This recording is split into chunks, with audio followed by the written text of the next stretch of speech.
Hi guys, my name is doctor Anil Sharma, your FMG friend. आज recently मैंने state medical council में apply किया था, जो कि मेरा गुजरात लगता है। तो गुजरात मेडिकल काउंसिल में मैंने अप्लाई किया था, तो उसके रिलेटेड पूरी स्टोरी बताता हूँ, क्या हुआ क्या नहीं हुआ, क्या आपको करना चाहिए क्या नहीं करना चाहिए। मेरे पास कोई एक्स्ट्रा इन्फॉर्मेशन नहीं है, पर जो मेरे साथ हुआ, जो मेरा एक्सपीरियंस था, वो मैं आपके साथ शेयर कर रहा हूँ। सबसे पहले तो मैंने जीएमसी का फॉर्म भरा। उस फॉर्म में आपको सिर्फ और सिर्फ दो चीज़ अपलोड करनी रहती है, एक आपका पासपोर्ट साइज फोटो और एक आपका सिग्नेचर। ठीक है, दो चीज़ आपको अपलोड करनी रहेगी। और हाँ, तो फोटो और पासपोर्ट, फोटो और सिग्नेचर दोनों 300 केबीज के अंडर में होना चाहिए।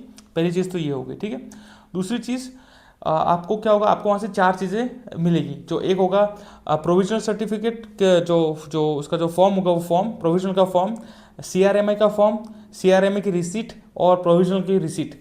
तो ये चार चीज़ें आपको वहाँ से मिलेगी, जिनकी अपन को प्रिंट आउट लेनी है। ठीक है, एंड में जहाँ से अपन प्रिंट आउट लेते हैं, तो वहाँ पे लास्ट में एक डॉक्यूमेंट का लिस्ट दिया होगा। ठीक है, जो मैं इस वीडियो में अटैच कर दूंगा डिस्क्रिप्शन में, या फिर इस वीडियो के अंदर मैं अटैच कर दूंगा। तो वो सारी चीज़ों की अपने को लिस्ट बनानी, जो शायद 23 चीज़ें हैं प्रोविजनल के लिए, जो 1 बाय 1 होनी चाहिए।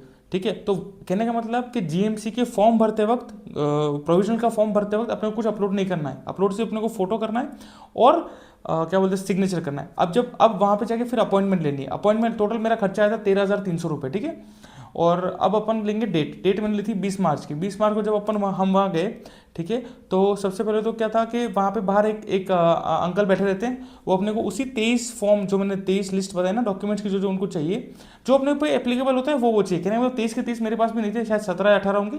जो जो अपने पास एप्लीकेबल होते हैं उस फॉर्म के अंदर, वो अपने को लाइन वाइज लगाने।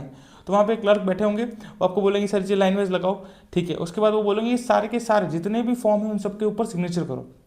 तो ये चीज़ सब लोग अभी भी याद रखना, जो भी जा रहे हो जीएमसी में, हर एक चीज़, हर एक डॉक्यूमेंट अपना क्या सेल्फ अटेस्टेड होना चाहिए। ठीक है, तो उन सब सारे के सारे फॉर्म पे अपने को सिग्नेचर करने, सब आगे या पीछे। जैसे किसी पेपर की दो प्रिंट है, जैसे 12th का सर्टिफिकेट अपना रिजल्ट, उसके दो है आगे पीछे, तो दोनों पे साइन करना है। पासपोर्ट है तो उसका हर पेज पे साइन करना है।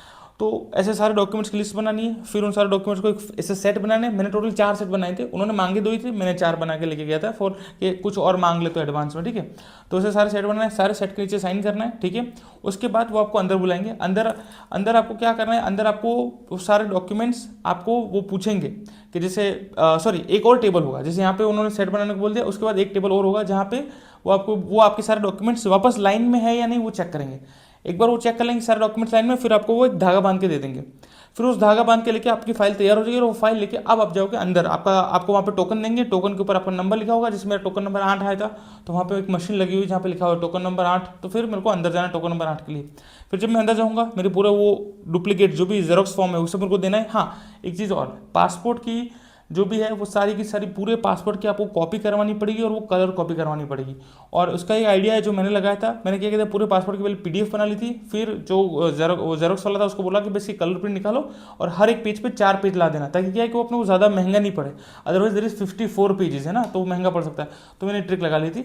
तो पासपोर्ट का भी वैसे ही कर लेना है, पूरा पूरा सेट उनको देना है, जो भी अपने आपका जो भी सीनियर क्लर्क होगा उनको देना है। और फिर वो आपको एक के बाद एक सवाल पूछना चालू करें। कब एमबीबीएस ज्वाइन किया था, कहाँ ज्वाइन किया था, ट्रांसफ़र कैसे, कोरोना में क्या किया था, ये सारे अलग अलग सवाल होंगे। जैसे मैंने कोरोना में वहीं था, तो यूक्रेन में ही था मैं, तो मेरा उसका उन्होंने कुछ नहीं पूछा। मेरा वॉर का सीन था, तो मेरा वॉर का मैंने ट्रांसफ़र लिया था, तो उन्होंने पूछा था। फिर लास्ट में उन्होंने पूछा कि जो आपने वॉर के टाइम पे जो भी हिस्सा आपको ऑनलाइन था, क्या आपने उसको कंपनसेट किया। मैंने बोला हाँ, और ये रहा मेरा कंपनसेशन सर्टिफिकेट। सिंपल इतना ही मेरे को उन्होंने पूछा था। बाकी और जितने भी दोस्त थे, वो कोई ऐसे थे जो जनवरी फरवरी में चलते सेमेस्टर के दौरान घर पे आए थे, तो उनको उन्होंने पूछा था कि भाई क्यों आए, क्या रीज़न है। जिसका कोई मेडिकल रीज़न था तो उससे सर्टिफिकेट मंगवा रहे थे, जिसका कोई और रीज़न था तो उससे उनसे एप्लीकेशन लिखवा रहे थे। तो अलग अलग सिस्टम हो रहा था। ठीक है, एक तो ये चीज़ हो गई। फिर दूसरी चीज़ क्या थी कि जैसे सबसे तो मेन मैंने देखा कि वहाँ पे, जैसे मैं तो ये सब घर से साइन करके लेके गया था, सेल्फ अटेस्ट करके लेके गया था, सारा डॉक्यूमेंट्स लाइन में लेके करके, तो मेरा काम जल्दी हो गया। तो जैसे आप भी जाओ तो सारे डॉक्यूमेंट्स उसी लिस्ट के हिसाब से सजा के जाना। ठीक है, और फिर सब पे साइन करके जाना। 3 फोटो साथ में ले जाना, और फोटो के ऊपर भी साइन करना।